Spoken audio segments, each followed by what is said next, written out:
now have a new short form named for Sasin, which is Sasin School of Management. And this actually will be the first executive course taught under the banner of Sasin School of Management.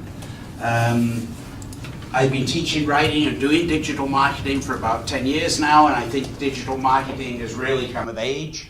And this sort of event shows that.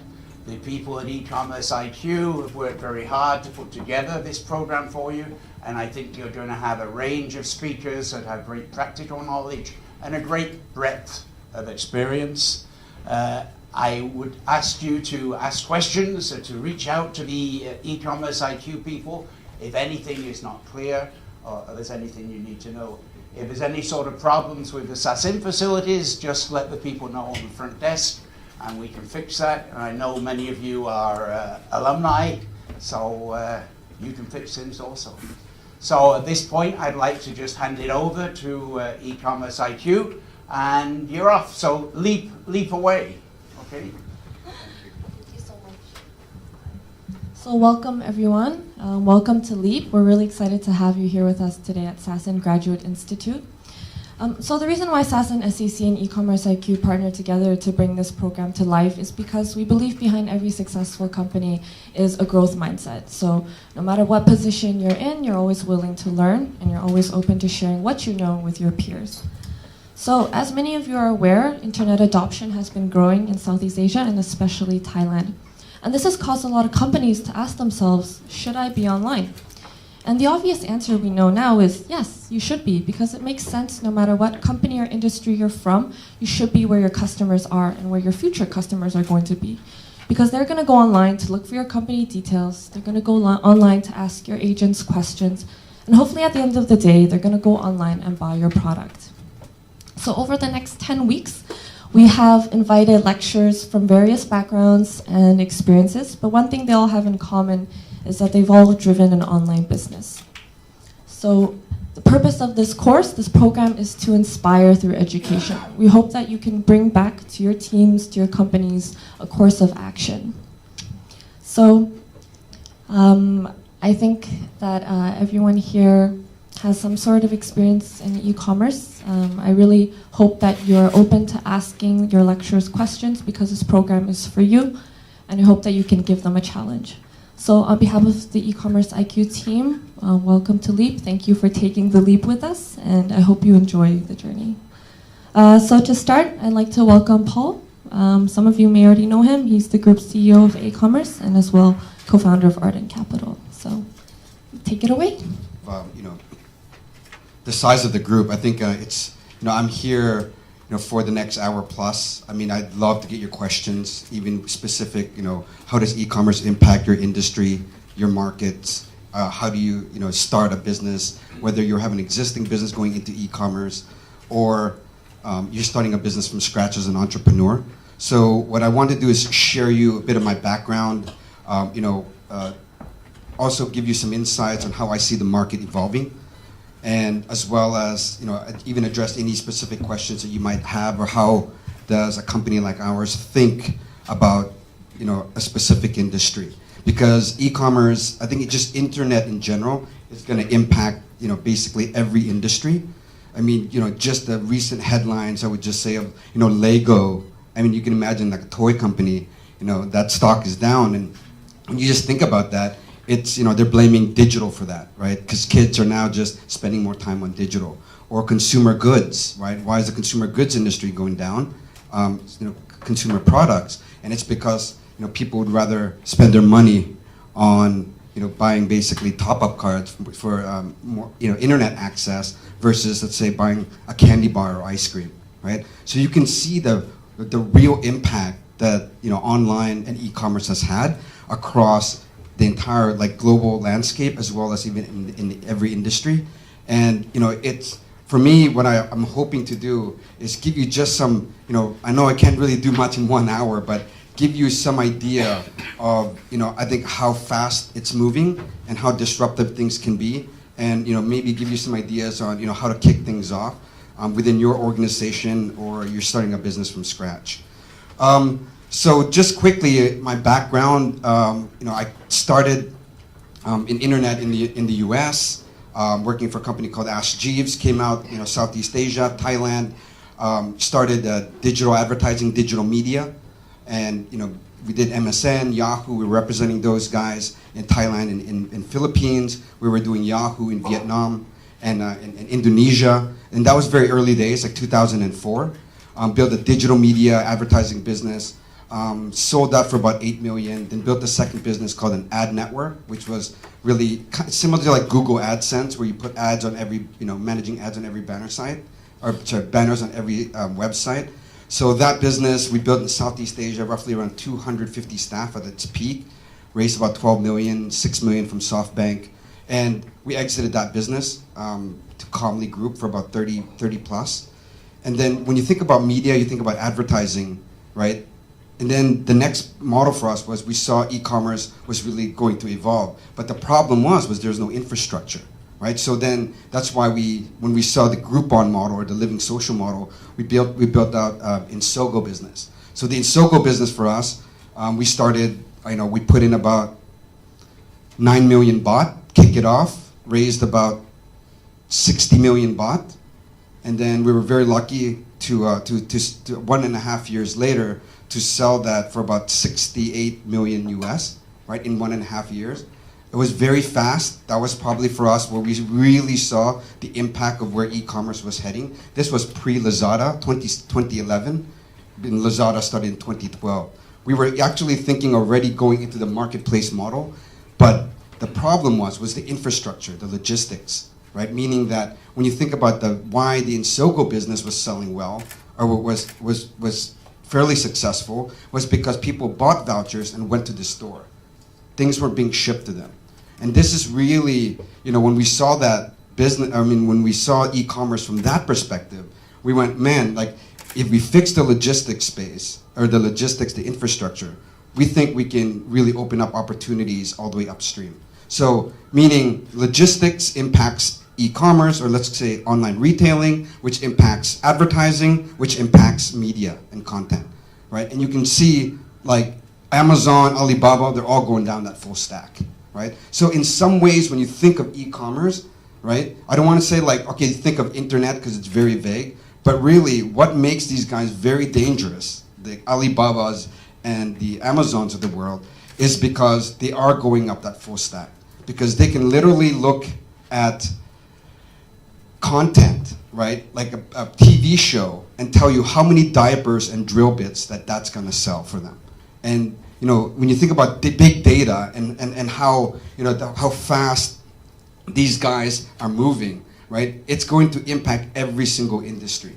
So whether you're in auto parts, you're in B2B business, even right, B2C, the impact of e-commerce is going to affect that some shape, way, or form.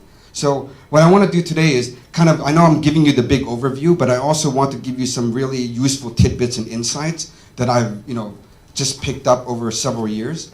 And, hopefully you guys can get something fruitful out of it. Also, after we did sell those businesses, we set up a company called Ardent Capital, raised about 25 million to put into early stage. About check size was roughly 250 to 500K. We ended up putting $1 million plus in some, but we invested in roughly around 17 companies. And the way we looked at it was, these 17 companies, most of them were e-commerce, and they all faced a big challenge, which was logistics. So hence, we ended up going, look, in order for the ecosystem really be built, we need to double down on a company called aCommerce. And this is where I kind of went from Ardent Capital to go into aCommerce to really build and scale, because it also impacted the investments that we made, right? And so the learnings of aCommerce is we're end-to-end e-commerce, and we help a lot of companies in different industries, and this is where, for us, an e-commerce enabler, and I'll go into more detail, what we do, but really more like what is the industry and what is an enabler in this industry. So just quickly, the numbers, right? So when you see just that growth, I would say look at the digital consumer number. So someone that's purchased something. I mean, yes, you're looking at consumers overall about 16 years old. How many consumers with a smartphone? Look at that growth year on year. And that's going to be really driven by, cheap smartphones. right? And that's going to just ramp up as well, right? So when you think about it, right, the number of the number of consumers now today, right, versus just even 2 years ago, right, is huge difference, right? And when you think about that, like how fast are businesses adopting to that, right? It was interesting, like, you know, the MD of Facebook or CEO of Facebook was saying, you know, my biggest worry is, can Thai companies actually grow to catch up to that digital, you know, this digital trend? Because if Thai companies are not doing that, it's going to be the Chinese companies or the American companies that are going to come in and take over that, right? And so this is really where I think that, you know, the speed now of launching is critical. So just for Thailand specific, 24 million digital consumers, 32 million engaged, online engaged, meaning, you know, they're actually social media, so it's not really purchasing, right? And then you look at just the number of internet users and then the overall population. But you can see that more and more the percentage of basically smartphones in the market is gonna grow rapidly. So here, just a breakdown of quickly Thailand, and really from a digital consumer perspective. So these guys have already purchased something. So a lot of people are just thinking consumer, right? A big part of what aCommerce is doing now is this massive shift to B2B, and I'll go into more detail what that is. But the way a consumer buys a product, a business is doing the same thing. The difference is they're actually going to Google, right? And 70% of B2B purchasing decisions are starting on Google first. So earlier what Sin was saying was that, you know, if you don't have a website, it's, you know, it's kind of, in this day and age, it's pretty ridiculous, right? But I think the bigger question is, if you don't have an e-commerce site, right, you're going to be left in the dust. And whether or not it's a B2C or B2B, right, this is just how the new generation looks at basically purchasing and buying anything. So again, some more stats, but this just shows you like the pricing of basically smartphones, cheap smartphones, that's really driving everything. And that's, when you think of consumer, think also of B2B buyer, procurement, right? It's not just a consumer. The B2B buyer behaves very similar to the consumer as well. And every B2B business now has to somewhat mimic that same experience. So this is just an overall Southeast Asia kind of middle class consumers, right? And the whole thing is, you see this massive millennial growth, right? Where it's, you know, it's really tricky for a lot of companies because, you know, these guys have a lot of options, which is like, you know, 45% of like the consumer base now in Southeast Asia are millennials. And when you think about that, right, they're also very unloyal. Right? They're not loyal to any app necessarily. They're not loyal to any brand. And so you're going, like, how do I market, right, to a consumer group that's not loyal, right? So this is where everyone is going, is it the consumer experience, right? Is it, you know, do we lock them in with a Prime, with membership, right? So when you think about, you need to know your audience, right? You need to know that they're unloyal, right? But they're willing to spend cash on holidays, right? If you're in the travel travel sector, but at the same time, as you're building something to tailor to these millennials locally in Thailand, right? In Thai language, you know, Travelocity Expedia already has a local language Thai site, right? So in the online space, you're not competing in location anymore. You're starting to compete at a global level. So when you start to think about launching a business or an e-commerce division, what you have to start to think about is, how do I actually start, I'm going to be competing eventually with guys in other markets, right? And what is your local advantage? And that is, I think, one of probably the most important things you have to think about when you're launching any e-commerce, is that people go, oh, I'm just going to be this of Thailand, right? But what they don't see is that there's already a Chinese company doing that, and changing the language to Thai, right? So here, the online time spent over several activities, this is still relatively low, right? In terms of purchasing goods and services compared to basically all the other activities. But eventually that will increase significantly. I mean, when you think about it, right, what is all of this replacing, right? I don't think anyone uses the word waiting time anymore. It's more like waiting is like replaced with surfing, like on your phone, right? No one just waits, right? I'm sure people don't even just use the bathroom regularly without using their phone, right? So when you think about all of these things, they're replacing every downtime that you actually have, right? TV, right? In fact, I'm sure it impacts family life as well with kids using mobile phones and etc. So when you think about it, everything is, the entire consumer behavior is shifting towards digital and the mobile phone. Now, in terms of the economy, the digital economy in Southeast Asia, it's, when you think about just breaking it up into really core segments, right? Travel and tourism is still huge, right? That is what our markets, specifically Thailand, is known for. But what's really interesting is how much travel tech companies have you seen actually launching out here, other than Agoda? Agoda sold eventually for, I think it was like 160 million, right, the Priceline. But how many travel companies are launched here, especially Thailand being the travel hub? Let's say agriculture. Let's talk about the auto industry, which is the big exports for Thailand, right? How many auto marketplaces do you see here? B2C, B2B, right? So when you think about, travel industry, and most recently this 350 million investment from Expedia to Traveloka in Indonesia is huge, right? Because Traveloka is now also in Thailand.co.th, right? So when you think like just the travel industry big, not very many startups tackling this space. And then you look at e-commerce, it's still at its infancy, but this will start to accelerate. By the time the people see it catching up, it's already too late. And the whole thing is because it's 3 to 4 years of learning that all of these players have, right? And so when you're starting from scratch, you really need to relook at not just the existing trends today, right? But where you see it will change in a year or 2 years' time. Yeah, that's right, right? Investors ask us like 3-year business plans, 5 years to be honest. But we're saying, really 3 years? Yeah, I know we can do a 3-year business plan, but we all know that in 6 months, shit changes really fast, right? And that's what's really tricky now in e-commerce. It's like when you start to see the trends, how fast can your business shift and move to those trends is like the new game now of running a company, right? How fast can you move? How fast can you steer a semi-truck?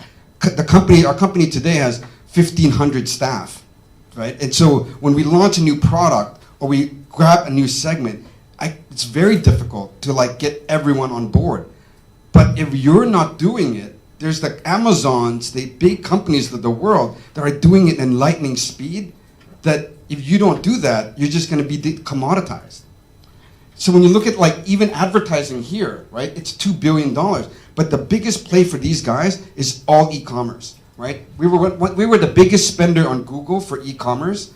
And in fact, we won some awards. Guys are going over to New York to accept the awards for basically one of the biggest spenders in Google, right, for e-commerce. And Google is like, this is the next, for them, it's also the big part of their next revenue stream, right? Because in the US and China, right, like when you think about online advertising, 40% comes from e-commerce. That's a huge part of your revenue stream. So if you think about your Android phone and Google, like Google's everywhere, and 40% comes from e-commerce, think about that, right? About how, and that's growing rapidly. And then you obviously have the transport and the gaming. So what's really interesting in this space, right, that you see here, every one of these guys are doing e-commerce in some shape, way, or form, right? If you're in media, they're thinking e-commerce, right? They're in logistics, here, definitely thinking e-commerce. I mean, they're thinking payments, and I'll go into more detail of what that means later. So this is, in terms of e-commerce, the consumers and what platforms that they use, right? And Shopee, it's fairly silent, but you can see them everywhere now. So, in terms of just when you think about Thailand, Lazada, Shopee, 11th Street, they just sold their business to a local Indonesian conglomerate, but Thailand is still intact. Obviously, Kaidi, and I feel that there will be at least three marketplaces. We call them general marketplaces. And the big question is, where's the B2B marketplace? Alibaba.com, the original model, right? Massive B2B. Thailand, where is that, right? So, Ardent, we invested into a B2B marketplace in Indonesia. But Thailand, none, right? And I don't necessarily go, okay, who's going to launch that next B2B marketplace? Because when you think about that, you can also think about, does Amazon or does Alibaba and Lazada, will they start going into that?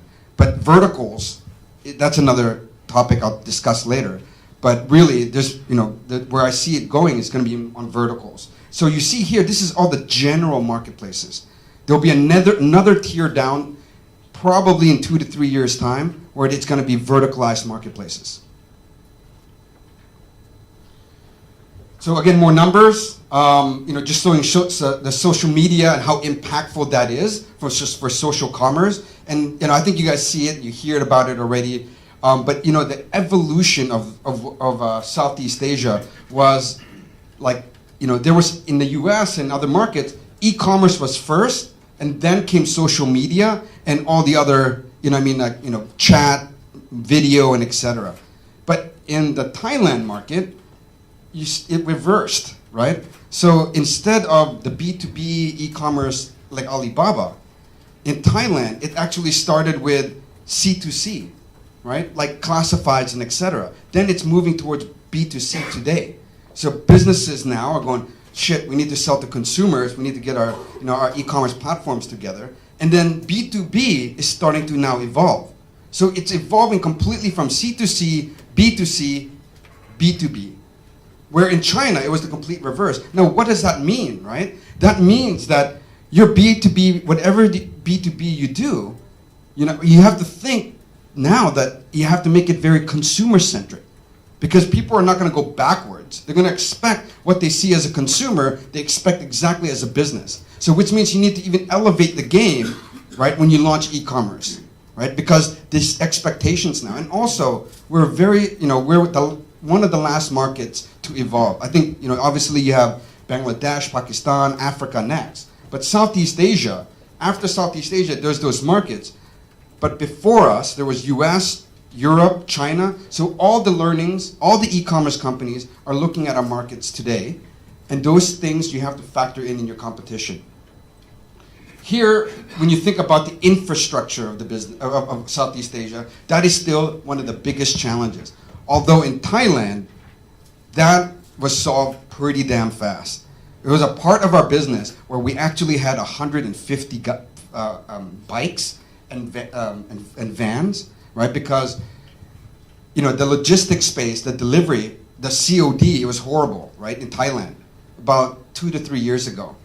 And then at that moment, at a board meeting, and one of the board members say, don't go into that space. That shit's going to get really commoditized, right? It's going to get very red ocean, right? So, in that 2 years ago, in that decision that we made not to go into delivery and invest heavily into delivery, right, as an enabler, it was probably one of the best decisions we made, because eventually DHL comes in, throws $35 million into the Thailand market. It's like, we're going to solve this shit, right? Same thing with Carry Express, right? Carry Logistics.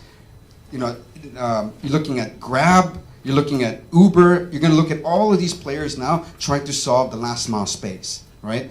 And that's what I'm talking about, where if we went into that space 2 years ago, that decision we made, I might not even be running ecommerce today, right? If we made that wrong turn or that wrong move, right? Because that space today is so competitive, right? And the cost for a package used to be 60 baht, right? Let's just say to deliver it. Do you know that now everyone is subsidizing down to like 30, right? Even down to 25. And you're like, holy shit, like how much money are you guys losing to deliver a product, right? Oh, we're grabbing market share. And that's the new normal, right? So again, going into the delivery space, like that's going to be painful. And so you can still see, obviously these are still very, if you think about the consumer experience of a product, right? And really COD has kind of spoiled the consumer because they want to see the product first. And across all markets, roughly around 70% is still COD. Even in Singapore, I was amazed, like 25% of the orders are still COD, right? So people still want to see the product before actually buying it, right? They want that experience. And I think it's just because, it's just that honestly, it's the bad return policies. You think about, like, you buy on Amazon, right? You can return anything for free, right? Out here, it's not easy, right? The return policies are difficult, right? The experience as a shopper, the retailers are not really, like, subsidizing that, right? So that's why I think, from a consumer, they react, right? And, it says high delivery fees. Yes. What I'm telling you is what the businesses are doing B2B, right? But for a consumer, they're trying to hike it up, obviously, to pay for that. But I think a consumer will always say the delivery fees are too high. Anything above free is too expensive. And again, that's one of those things every company now has to factor into their products, right? Which is, how do I provide a free delivery experience? So here, when you look at the landscape and the leaders that are emerging, right? It's interesting. Like, literally day by day, you're seeing, the evolution of the super app and the evolution of the super multinational MNCs. And what that means is these big companies, like, they're not just looking at one industry, right? The one big one that everyone, I think, should really think about here is Line. Line is gonna grab every industry possible, right? They have the entire user base, and they're just gonna go, look, I just wanna own everything now.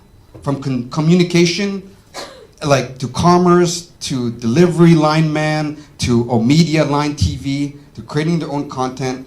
Like, they're gonna be, I'm gonna be Facebook of Thailand, as in, I'm gonna be the Facebook, the Uber, the Lazada even, right, in commerce. Like, you're gonna see them getting very aggressive. And so when you think about here, right, everyone's like, oh, this is your segment, but everyone wants to go into each other's segment. And the scariest one for me is the guys that control the top of the food chain, the media, messaging, right? So now people, instead of watching TV, they're going to go to Line TV. They're going to spend their time chatting on Line TV. Then there's advertising, there's commerce, there's everything, every business model you can think of. And I think that the future of Thai startups is going to be exiting to Line. Clash of the Titans, you can see globally. So if Line isn't doing that? Everyone's like, oh shit, Line, right? Like, they're going to be big. It's not just them. It's this whole gang, right? And so in some ways, when you think about how big these companies are entering the market, right? And they're significantly, you're talking about, like, with a lot of cash to basically subsidize growth. So what you don't want to be is on the other side of that, right? So another trend, which is fairly new, right, is, I don't know, SoftBank is one of the biggest investors. They just raised $100 billion fund. All the big guys, KKR, all the big private equity guys are going, geez, like, well, what the hell is that? $100 billion tech fund, right? And I was very lucky. I got a chance to meet Masayoshi-san. Spent like 3 days to prepare for the meeting. 3 days to prepare for a 20-minute meeting with the guy. Looks at it, it's like, $30 million. No, we only do 100 million, right? It's like, okay, bye, next, right? It was a little longer than that, but you get the idea, right? And what I'm trying to say is that you're on the other side of that fund, right? VCs, private equity, VCs mean venture capitals, like, that invest from 1 million to 5 million, right? Maybe even up to 10 million. Private equity, 20 million, 50 million. If you're investing against SoftBank or whatever industry SoftBank wants to outspend you on, like, you might as well shut shop or pivot the business model quickly, right? Because that is also now the new game, which is you not only do you have to have a superior product, you have to have a lot of cash, right? To basically outspend these players, right? And so my conversation all the time is with the conglomerates, right? For me, these guys don't need any more money, right? So I spend a lot of time thinking about, how do you defend against them?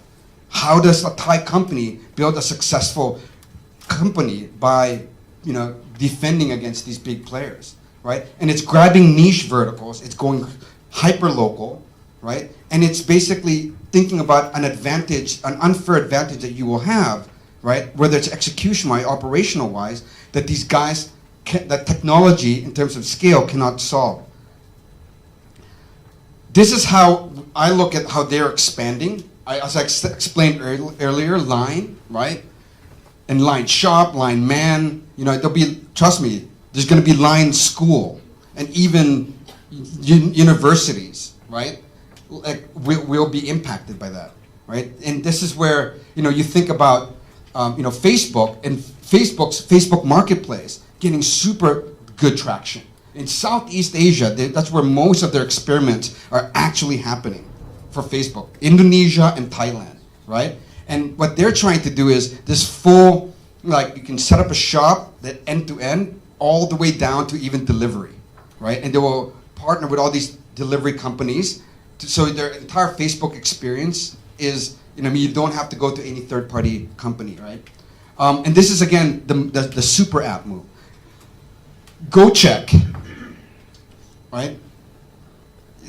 It's interesting. It's like a, it's basically like an Uber app, right? And the painful bit, you know, I always like to share is, the founder approached Arden Capital, and he was still working in another company, and he goes, I have this idea called GoCheck, right?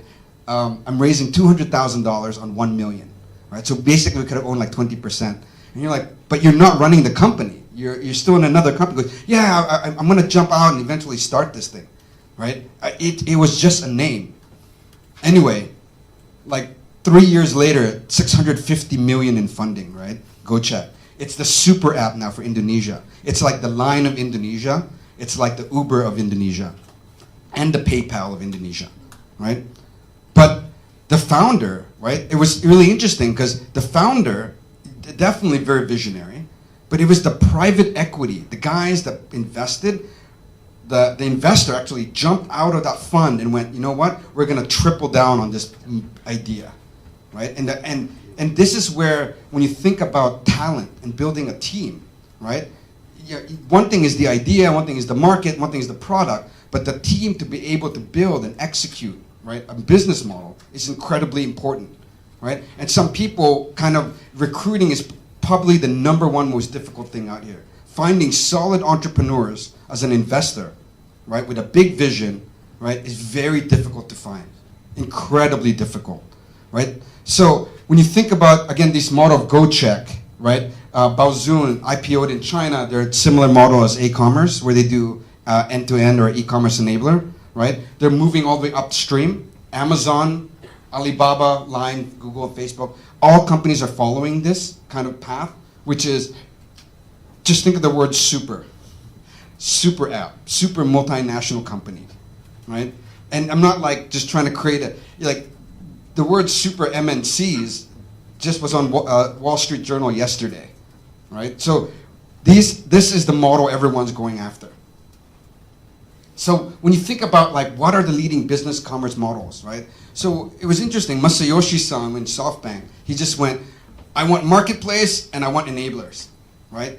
That's how he looks at it. I wanted to invest into basically these two big categories, and I just want to really 100% focus on Asia, because Asia is the future. And that was it. It was like really big vision, very simple, and just went marketplaces and enablers. But I think there's this piece here, right? It's smaller, right? But building an online brand is massive, right? It meaning that when you think about Xiaomi, how big Xiaomi is as a phone, that's an online first brand. The way they distribute the products, online first. The way they build the brand, online first, right? So a bit of some small players, you know, sales stock in Indonesia, which is a fashion, we invested into that. Arden did. Pomelo raised 11 million to build a fashion brand. We missed that investment, unfortunately. But Grana, so these are just fashion brands, but you're gonna think like, there's going to be brands for literally every industry. And you just got to think by industry, fashion, hyperlocal. So for example, a company like DSG in Thailand, they do baby diapers. It's called Baby Love. They went, man, we need to launch an online-only brand.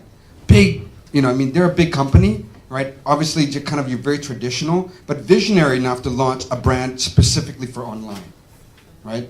To start to really test and look at that. So here's really building brands. And now Walmart's strategy, Walmart's M&A acquisition strategy is buying brands. They bought 3 brands already.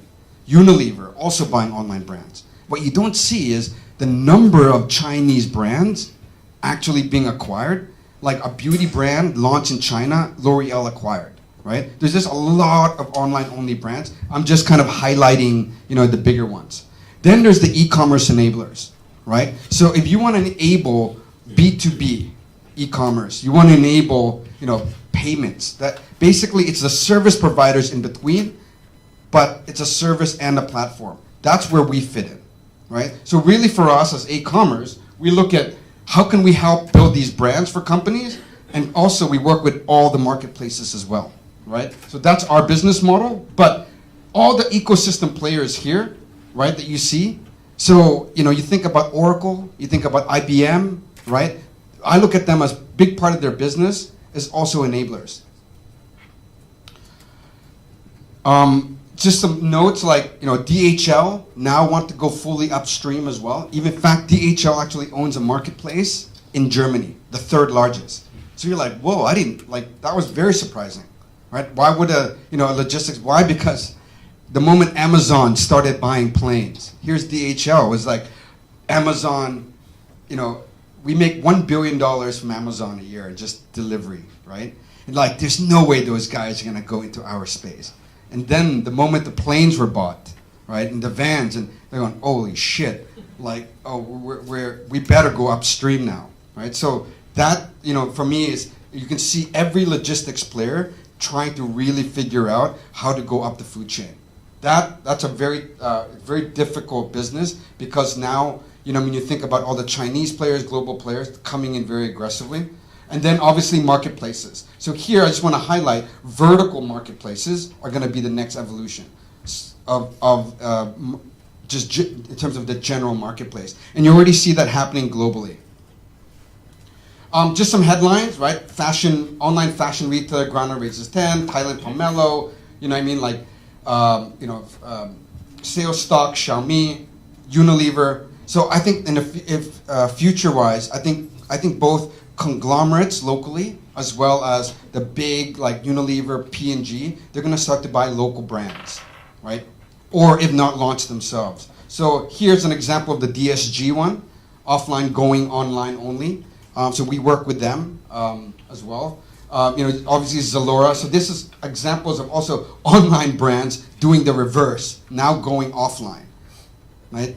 And you see now Alibaba, just recently, they're launching a new shopping mall. They didn't just buy one. They're now launching an 8-story new shopping mall that will have like all the latest technology for a consumer to be, auto sizing, right?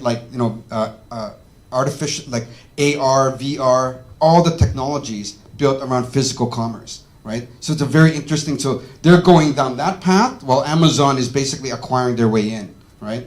And then you can see here just the Tao Cafe, Taobao Maker Festival. And so when you think about the brands now and the consumer goods, and before you kind of had to, I have to go do this deal with Tesco. I have to go do this deal with 7-Eleven to get my products to be distributed. I have to work with DKSH as a distributor to get my products in all the market, right? That's gonna change big time.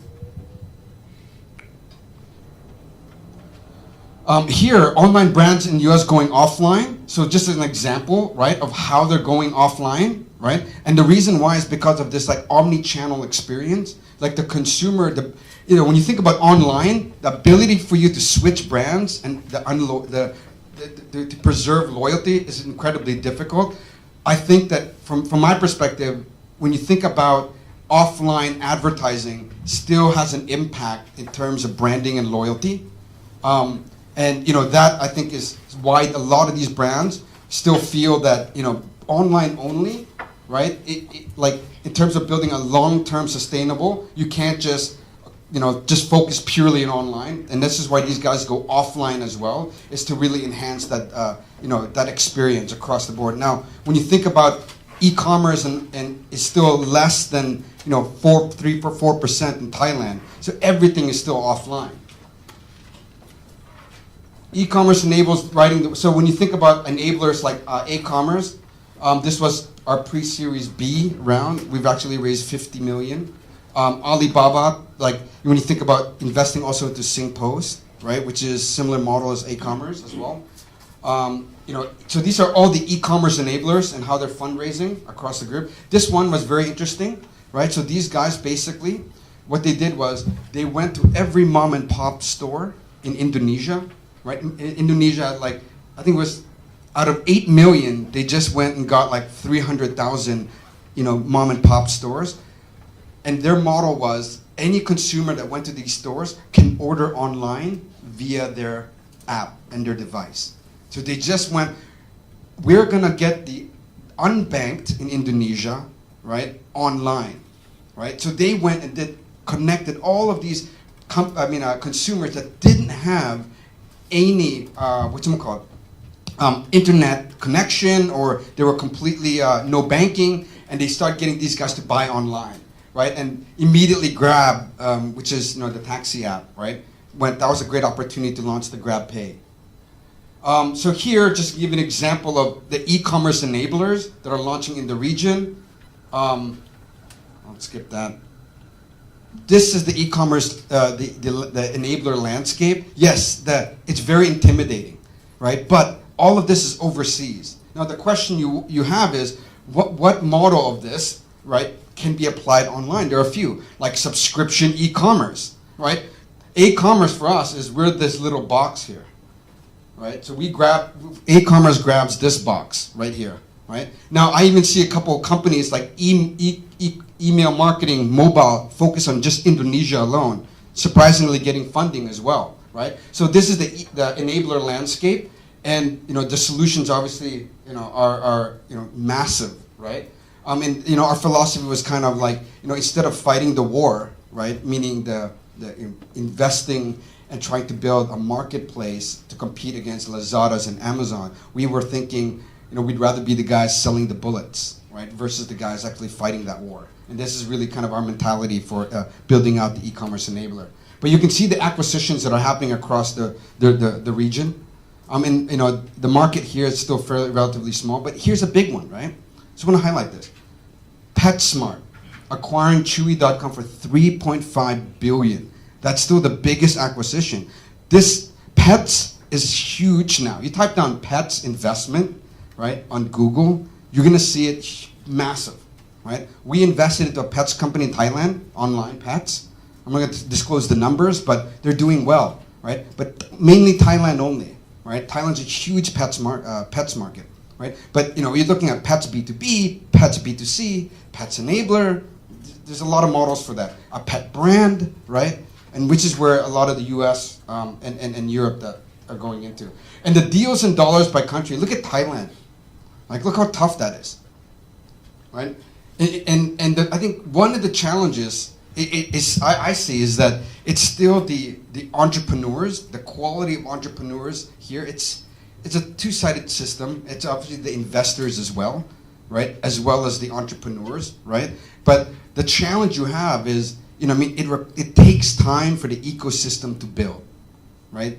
You think about it, really the market just started in 2012. You're looking at basically Silicon Valley wasn't like built yesterday, right? So you see like 5 years, maybe 10 years to really build a mature ecosystem.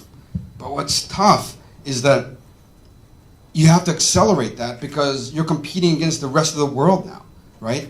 Like, by the time you get to like 10 years, like, dozens of entrepreneurs are going to be moving from China and US into Thailand to take advantage of the local market, right? And that's where, however way you look at it, you can it's not a money problem either.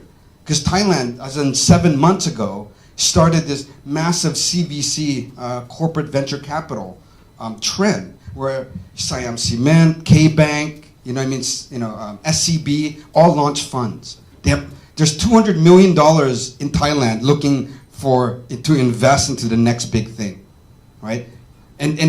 But even that, how much of that investment is really going to go into Thailand? That's the big question.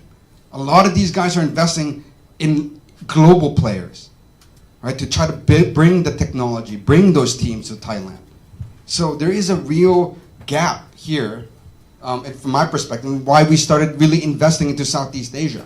I mean, I want to really grow Thailand and put Thailand on the map as well in terms of investing, in terms of building the ecosystem. But, you know, I mean, right now we're overshadowed by Singapore, you know, Indonesia, you know, even Malaysia. So here, the rise of marketplaces, the Uber for X, Airbnb for X, they're all the same marketplace, connecting buyers and sellers. And, you know, whether it's finance, whether it's real estate, transportation, right? You can see, you know, I mean, like, how many marketplaces are in Thailand versus this that you see here in terms of vertical. Right? So if Thailand doesn't start to launch these vertical marketplaces, these guys will just start to do global expansion. And they will start to enter here, and they will start to set up a sales team. They will start to set up local language, right? And this is where you got to think about, you know, I mean, now if you're a business and you have to anticipate this, right? Think that, you know, it might not be a local player that you see today. It might be actually a global player, international player.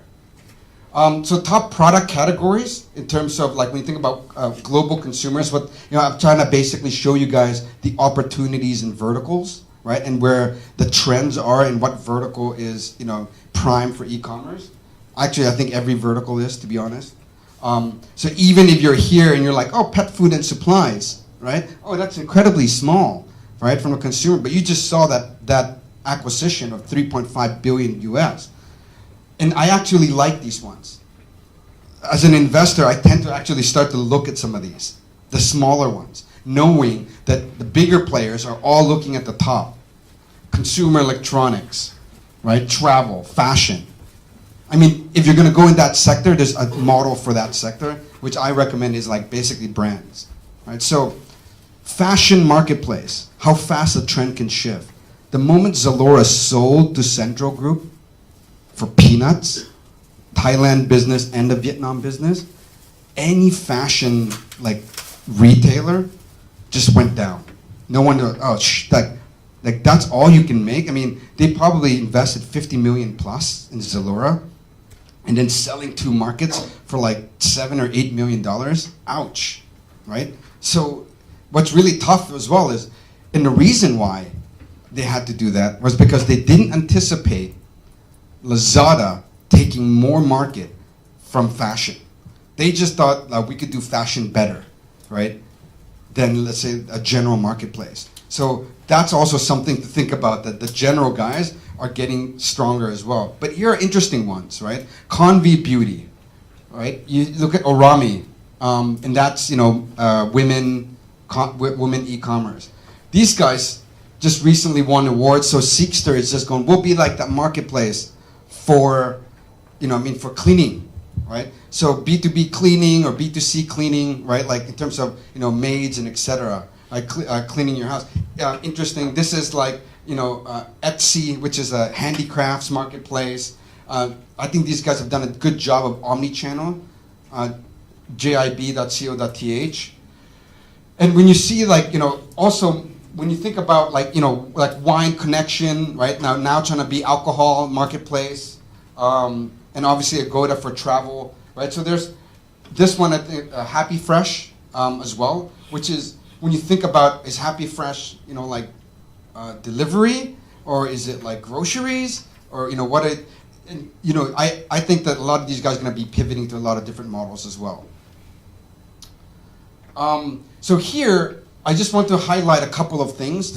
When I know you hear me say B2C, B2B a lot, and what it means to create a B2B marketplace. So if you're a business and you create e-commerce, e-commerce capabilities, whether you're B2C or B2B, I wanted to highlight what's really interesting about the B2B e-commerce space is that you get to control the pricing. It's private, right? Versus, let's just say, B2C. The biggest challenge with B2C is the moment your pricing is out and you're on Lazada, right? Then you got to think about, you know, gray market goods. You got to think about all of the, you know, you got to you're pegged basically across any global sites, right? But B2B is private, right? So a consumer comes in, or a business comes in, and it's that, one-on-one experience. And I really think that B2B business in the future is going to be, here's how, so we do like Samsung B2B, we do like, so the experience goes somewhere like this. Samsung S8 wholesale. I'm a small business, I want to buy that, right? A Samsung phone. They click on that, go into Google. I think Google will be, I would say, like the B2B marketplace, right? They'll click on that, they'll go to the website, right? And then they'll register to buy the Samsung mobile phone in quantity, right? From there, the size of your business, whether you get, this rate card, these payment terms, right? You're controlling that experience, that B2B, right? I think it's going to evolve. People are not going to go pull out the credit card and go, oh, I'm just going to buy 20,000 phones. That's not how it works, right? What's going to happen is there's live chat. I think there's going to be live video of a salesperson going, here's the phone, right? And that's going to be a real-time experience. Now, this is what the phone looks like. How can I help you? Like very one-on-one, right? That is much more efficient than a salesperson, let's say, going to every single business, right? So I see B2B e-commerce is going to evolve of that nature. Now, whether or not the transaction happens, the experience of B2B is going to go very digital, very fast, and very soon. And everything there that you see on the right-hand side, B2B marketing is different from B2C, B2B, tiered pricing, sales support, B2B logistics, right? It's not motorcycles, it's going to be big trucks. Even ships, even planes. So just wanted to share the examples, some examples. Here, this is really I want to highlight our model, right? Which is brands going directly to consumers, right? Now, the ability for a company to be able to defend, I think in the future, a Thai company, is if you have a manufacturing advantage and you have natural resources, right? I think you can compete globally. But if you don't have that in the future, right? Like your prices cannot beat other markets, and that's where they're going to win in e-commerce, right? So what I mean by that is when you think about a brand launching, right? Before, they had to give 70% of their margins across everything in the middle here. Now every brand, including even Samsung, right, are going, I want direct to consumer. I want to bypass the wholesaler. I want to bypass the distributor. I want to bypass the retailer, right? In some ways, they can still work with all of them, right? But if you are a retailer, you have to start to think, shit, am I just a retailer bringing other people's brands, or should I actually start to build my own products, right? And that's where every one of them are going into. You'll see. Distributors as well, right? I own this network. Shit, I should buy my own products. I should launch my own brands. Again, everything's going upstream and downstream, right? And so this is what we do. We provide that for companies. Now, this is how I see it as well. The big conglomerates, whether it's TCC, CP Group, right? They're now starting to think, how do I start to distribute globally, right? So cross-border is not just a consumer, I buy something from Zara. I'll even give you a live case example of like, let's say Zara.com, right? Thai consumer can go down to the Siam Paragon, buy, or they go to Zara.com, which is almost close to 1,000 orders a day coming from Zara.com from Thailand. Right? They order from Zara.com. They have more selection there. They're probably paying around 30%, even somewhat cheaper than the existing retailer. What happens is it's shipped from China directly 2 days. I mean, nothing gets built in Spain, right? I mean, not manufactured in Spain. So it's shipped directly down, right? Cross-border. And then if you're that local store, right? You're going, shit, like, shouldn't that be coming from my store, right? But the global brands are going, no. I give you local, like offline retail distribution, but online I'm controlling. And the big question you got to think about is why are they controlling online, right? Like why? And most of the brands are like that. When you think about, in terms of export, so Thai companies, export is massive. This is a massive export market. What they should all start to think about now is, instead of going to a trade show, finding a distributor, giving my margin on the old model of basically selling overseas. Now it's like Rakuten Japan, Flipkart India, Amazon, US, right? Alibaba China, right? Multi-channel, distribute my products, list on stores in there, and delivery from Thailand to anywhere in the world within 5 days, right? That's how every manufacturer should be thinking, right? That's for the B2C side. Now on the B2B side, Amazon B2B marketplace, massive, huge. So everything from auto parts to screws, everything, right? And if you're a manufacturer and you're not selling on these B2B marketplaces, it's crazy, right? Because that's the future of distribution. So that's what I'm trying to highlight here, which is when you think about the export piece is huge, and then also even import, right? So the number of brands that you import, but you have to think that can the consumer get this globally? And you really have to think about that when you're negotiating with a brand that you're trying to represent locally, right? Like, can I get the online rights as well? Then, look, I just want to highlight, these are the global marketplaces. So when you think about expanding, right, or you think about what we call multi-channel retailing, distributing your products across all of these channels, look how many there are. Very intimidating. What logistics company do you use? What multi-channel do you use, right? I mean, shit, like we're in this space and we're not even tackling this because it's massive. Right now, all our business is inbound.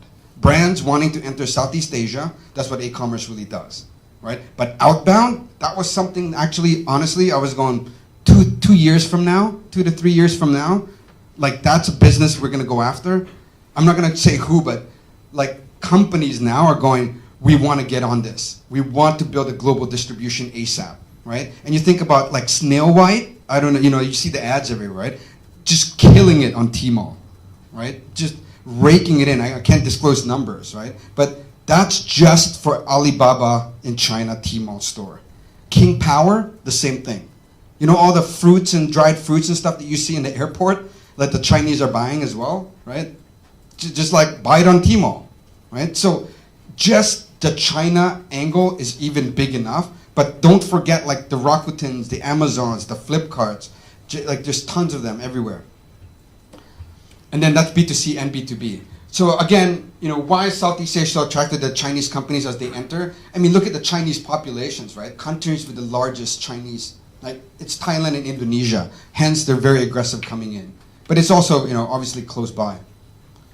Geographically. The battle for the first mile, so the Chinese are also similar to what I was explaining earlier, right? They all want to go up, meaning that when you think about, Tencent now is, Shopee is actually, Tencent invested into Shopee, into Garena. So that like, it's interesting, a couple months ago I was in China, and it's almost like, when you're there, they literally, like, it's a weird feeling that you're going, are you on Tencent side or are you on Alibaba side? You're like, we're on neither side. Like, we're not, no. You have to choose. If you don't choose, like, that's not a side, right? And it's really weird. You get this weird feeling, and everything from investors, like SoftBank on the Alibaba side, like the Tencent side has their own type of investors. It's really crazy how they're dividing it up, right? But I think it's gonna happen, everywhere. I think here it's like CP, and somewhat, or TCC. And then just when you look at like, these are just the trends that I see, right? That when you think about the online product searches, before everyone used to go to Google, now people go to Amazon, right? For search engines, right? So there's still a big gap between discovering products, like getting inspired. If you know what product you want to buy, you go online, right? Like it's easy to do, right? You go to Lazada, Alibaba. But where there's still a big gap, right? The TV, other media, creative, it's the inspiration, it's the demand generation. Like, how do I actually convince you, to buy this product, right? To build this demand. I mean, these guys are obviously trying to solve it. There's a patent recently that Google and Facebook are fighting after, which is what they call the influencer network. They actually have it down by the algorithm for based on an individual, right, and their social media or their search, like how good are they at building a brand? And they're actually patenting this algorithm for that, right? So it's really interesting that these guys are trying to solve the demand gen side of the business. So the battle for the one-stop shop I was explaining earlier, like these are the ones you're going to see more and more and more of, right? Obviously, we're cheering for some local plays, but very difficult. It's interesting here. I just want to highlight the trends when you think about people think e-commerce. So sales stock. What's really interesting about them is that 40% of their transactions were coming from chat, right? Imagine this, right? I want to buy a blue shirt, right? I go in, launch the live chat, right? Obviously, they have to have like 150 customer service, but the chat bot allows them to automate part of that process. Meaning, I go into chat, say, I want to buy this blue shirt, right? And it's like, what size? Here's the size. Everything happening in chat. What's your home address? Here's my home address. We'll deliver and we'll collect the cash there. Done. That process, right? That's chat commerce, right? And that's what Facebook is banking on at the moment. And what's really interesting is that same experience can be, I want to buy 10,000 auto parts, right? I want to buy this refrigerator, right? You think about that chat experience, right? It's really, if you think about it, it's very engaging. And I think that, this is, even in China, the WeChat phenomenon is, that's really driven by chat, right? But to support that is incredibly difficult, right? Nestle subscription commerce, right? Again, for the very unloyal millennials, you're going, we'll buy a 1-year coffee supply from us, right? For 1 year, and we'll deliver every month, right? Meaning that you think about, you lock in the customer for 1 year, and you get recurring revenues. But you have to incentivize them to become part of that membership, right? That's something we launched for Nestle. This one I think was really interesting. There's a media company. They just had tons of traffic. They're like, we see every millennial wanting to do a beard. Grow a beard. I don't see that many beards in here, but you can see, right? It's like, and because of the beard trend, the 13%, Gillette and all the razor companies, their sales are down because of the beard trend. Right? Imagine that. The millennials. But this company goes, I'm going to just bring in this beard cream. Right?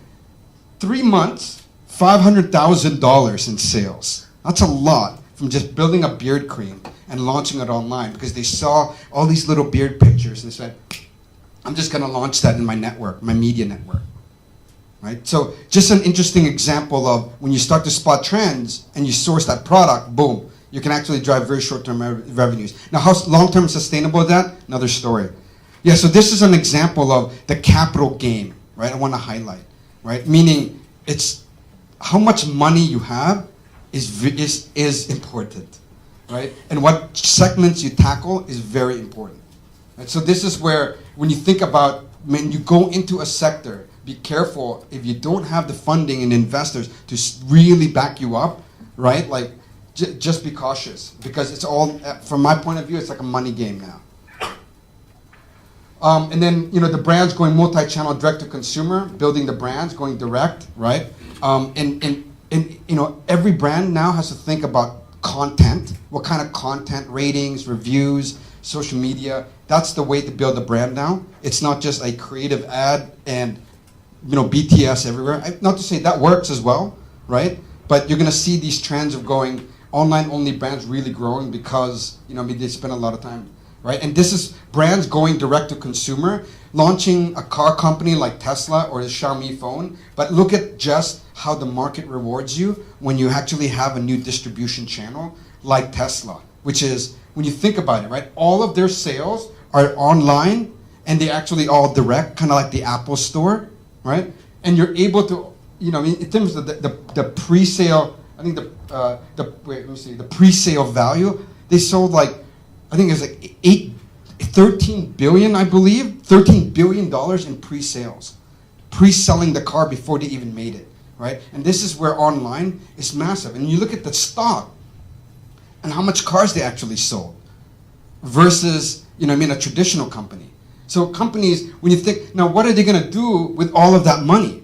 right? They're just going to keep subsidizing and start to destroy this side of this part of the other competitors, right?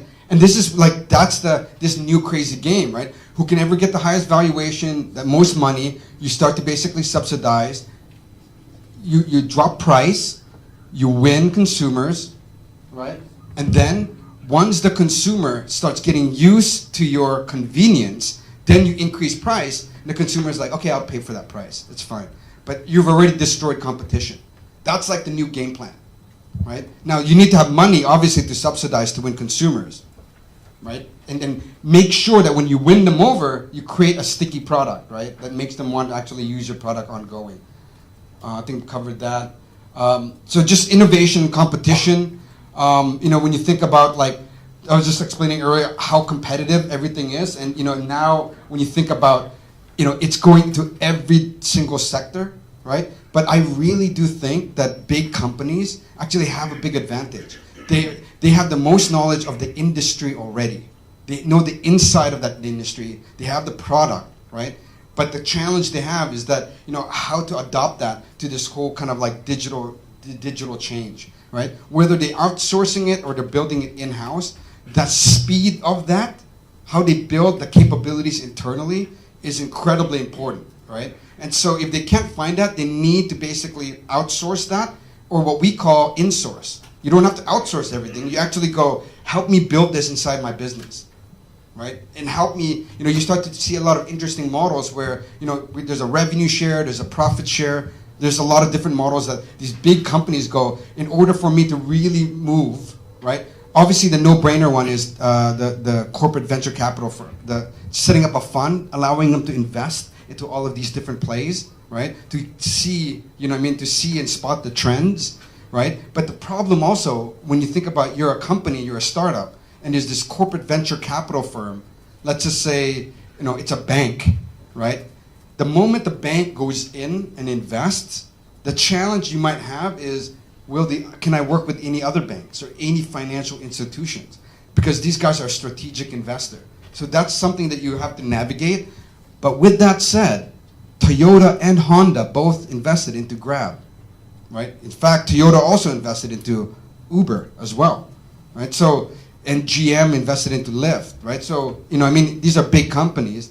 So it doesn't mean that, I don't think they actually necessarily are tied to those big conglomerates or those big companies.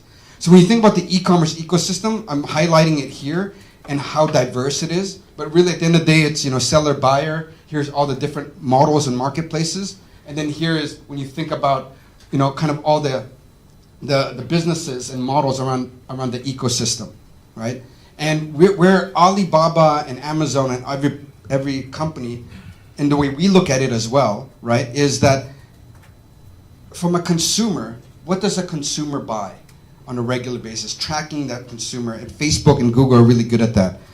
But where the e-commerce companies really excel, right, is when you think about like a product like this, right, for example, right, there's a barcode here, and that barcode really says, company code, country code, company code, product data.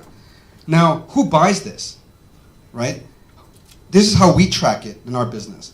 A consumer buys it at 9 a.m., purchase at this price on this channel, right? A small business buys 10 of these, right, at 3 p.m., right? Or a big business globally buys this from us, right, or from this company, like, 10,000 of this. When you're a business and you're managing your product data, right, you want to see how it's sold to a consumer, a B2B, any type of business, right? And centralizing that data, centralizing that system is incredibly important. You can't go, oh, this is B2C or this is B2B. At the end of the day, it's a product, and it's the quantity and how you sell it and where you sell it and what price, right? And that's where e-commerce is really dumbing it down and making it easy for companies to go, you know what, I can manage everything under one system, right? And that's where, and how this product, when you think about it, everyone is following the consumer. Like for us as a vision for our business, we're the guys following the product, right? And how the product is sold across what we call a B2 all, right? Not just 1B. Yeah, so I gotta speed up a bit. Anyway, the CLMV, Cambodia, Laos, Vietnam, right? I think that that's also a very big opportunity. From my point of view, the consumer not really there yet, but I think B2B wise, I think it's there, right? I think that B2B could be prime for that market. Just showing you an example when I was explaining earlier about brands and about how Amazon launching their own eggs, right? So when you think about that, like they know all the data, right? And it's like, how do you compete against that, right? They're like one of the biggest fashion brands, all the electronics, right? That's why Unilever is going crap. Like Unilever, Procter & Gamble, right? All the players are trying to figure out. But the opportunity is, when those guys don't want to sell on Amazon, there's the online-only brand launches on Amazon, killing it, right? Because they're filling in this void, right? And here are just an example, right? Like you also go, like, you know, here are all the brands that Amazon are launching. And there are many more, but I just couldn't place them all on there. But it just shows you where the business is heading towards. I just want to also highlight that private label quality is a concern for Asians, but I think that this will change, right? I mean, this is talking about brand, like, you know, they're loyal to brands. Like, I would rather buy, you know, rather than the top supermarket brand, I would rather buy, like, you know, P&G or Unilever or Colgate, right? But I think the quality of manufacturing is changing that quickly, and also millennials and people are going, look, it's all about the ingredients in the product. I know all that branding and marketing is a bunch of BS. And this is the challenge I think that every company has to now think about, which is marketing is one aspect of it, but product quality, right, ingredients, it's getting to that level now, right, in terms of how consumers think. So just the Amazon effect, I just want to highlight how impactful it is to even advertising industry. So Amazon is going, okay, we now can be building one of the biggest advertising systems because they're competing against Google, right? So they want to go after Google's revenues as well, right? And when you think about that, right, and this is where, you know, you're going to see probably like Line doing the exact same thing, right? Will impact the agencies, the local television, you know, your Cheongsam, Cheongjet, right? It's not going to be the same like 2 to 3 years from now. Yeah, that's basically it. Thank you. Sorry, do you have time for questions? Yeah, so questions? Sure. Well, you talk a lot about consumer products and products where somehow the whole demand starts with the end consumer and then goes online and tries to buy it.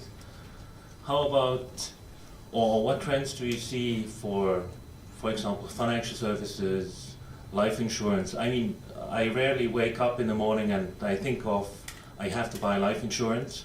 So there's more like a traditional agency model behind it.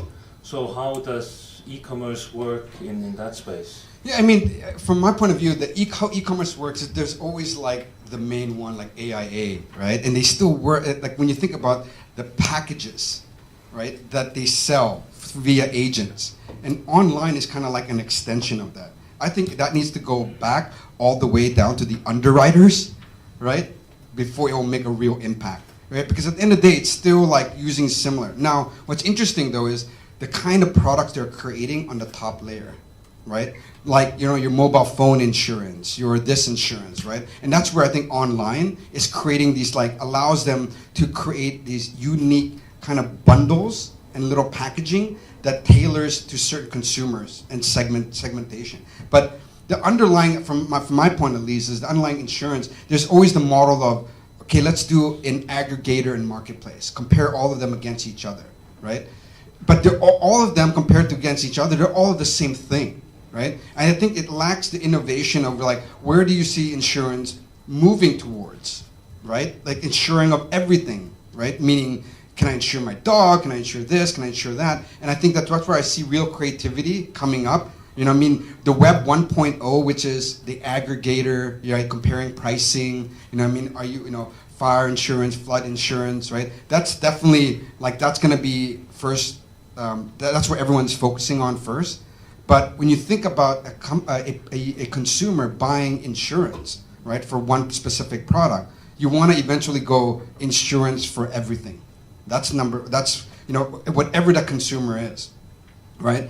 So, we actually ran, I can't remember exactly, we ran a couple of campaigns for like Thai Life that was like insurance for, I'm like, really? You're going to have insurance for this, for that? But they were very creative, right? In terms of attracting the consumer to a specific type of insurance. But at the end of the day, they make most of their money from still kind of like car, property, and etc.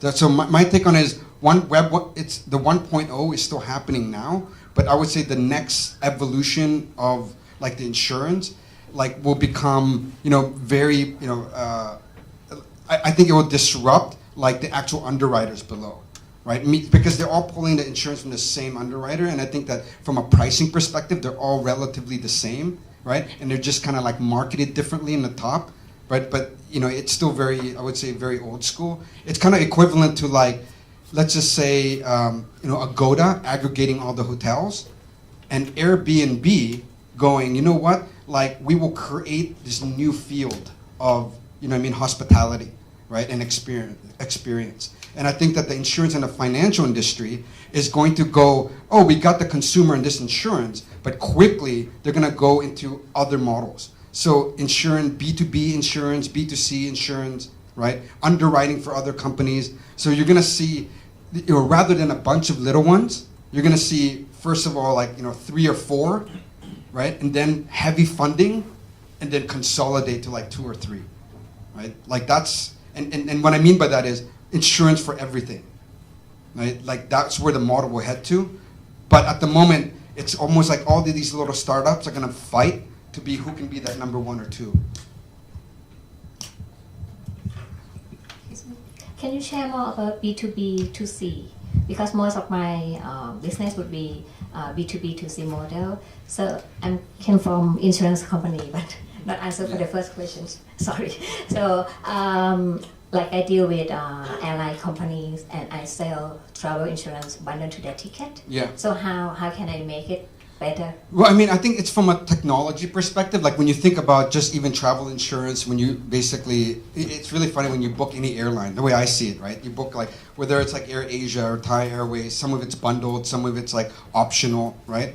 And I think that where the future is that making it very easy for any company to basically API with you, right? So in my model, I look at like a brand like L'Oreal, and I build what we call APIs, right? APIs meaning like technology around L'Oreal. So Lazada wants to sell L'Oreal, API, boom. Here's all the pictures, the images, the prices, the inventory count. The B2B wants to sell L'Oreal, boom, API to us, right? So from your perspective, right, if you want not just one travel site, any travel site, right, or even any content media site, right? If you have media, you have advertising, and you want to make money from insurance, right? Here's our API for that, right? So meaning that your technology allows you to sell your insurance products across basically any medium and any advertising, right? And ideally, all in revenue share. So you're not prepaying everything. So that's where I see that every model in general is going towards, right? So you want to be in everything in what we call multi-channel, right? Which means that your insurance, whether it's airline, whether it's let's say car rental, right? Whether it's, when you land in the airport and you want insurance for your family, whatever it may be, you need to think about how easy it is for them to actually just work with you. And that's what technology allows you to do that much faster, right? So from a B2B perspective, being the middle B, right?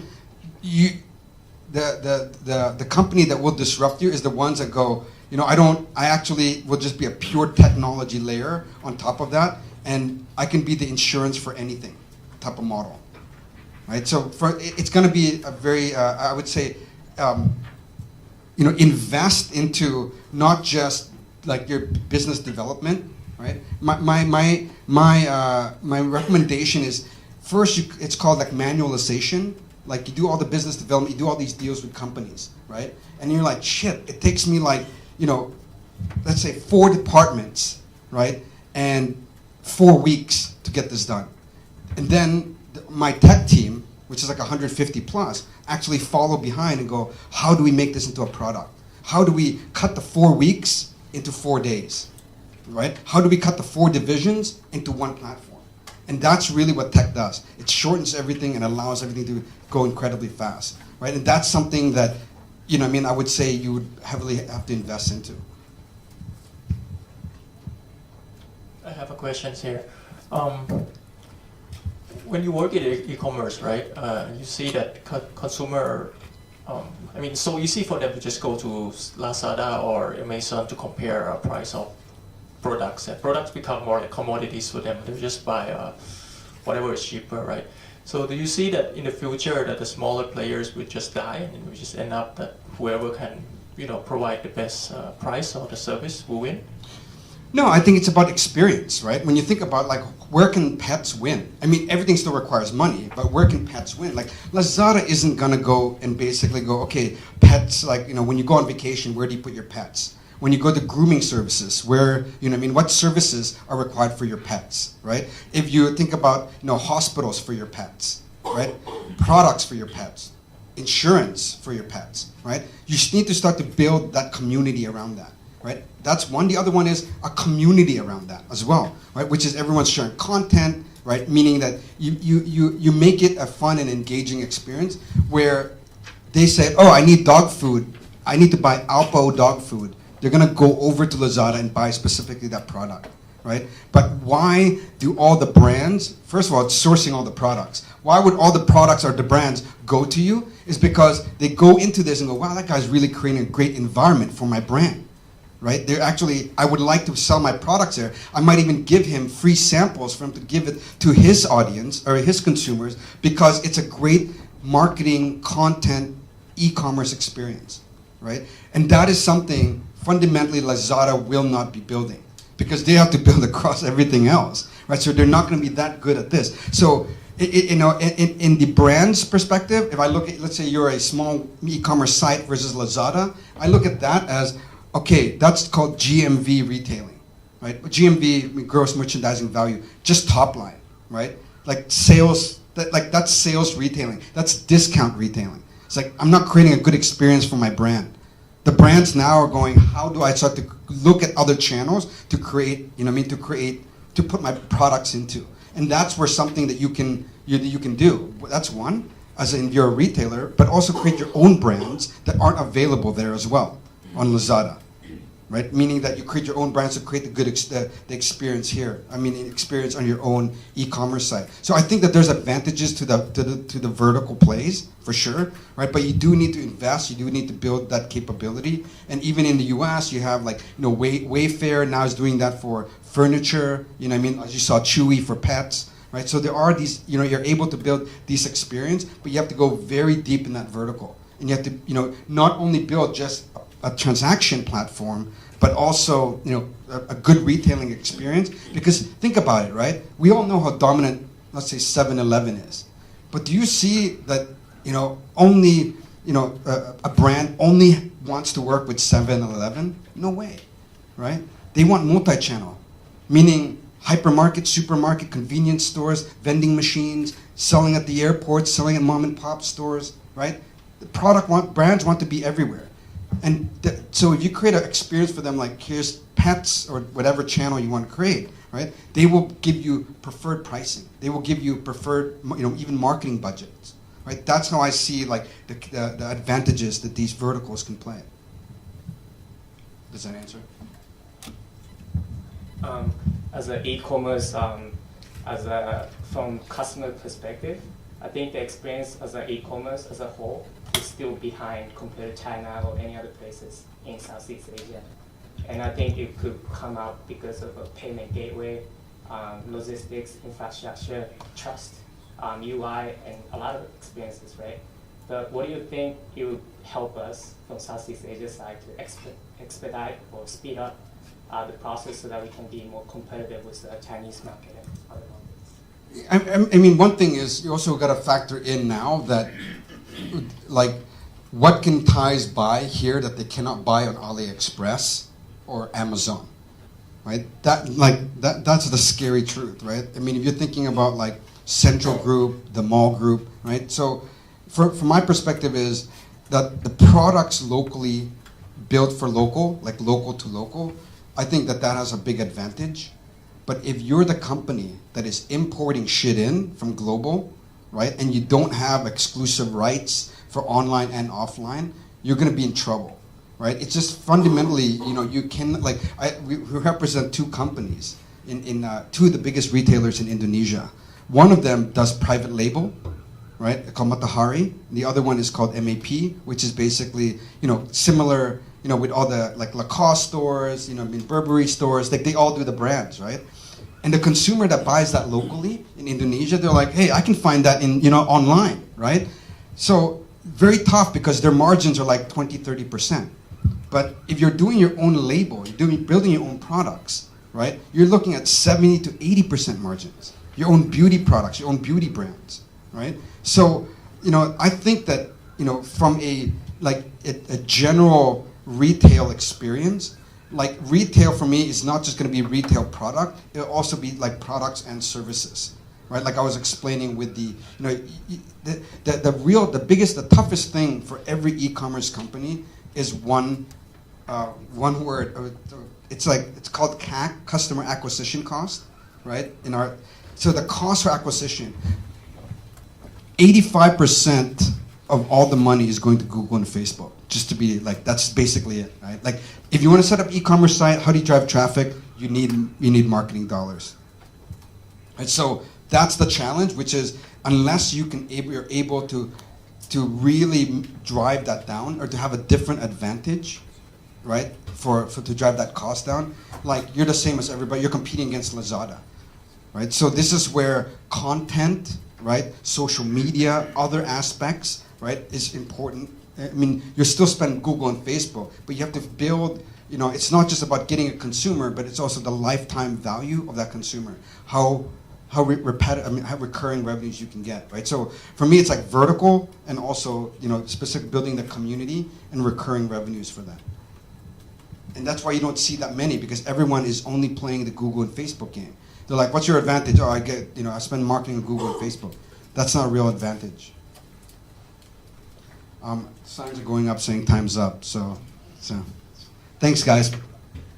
Thank you.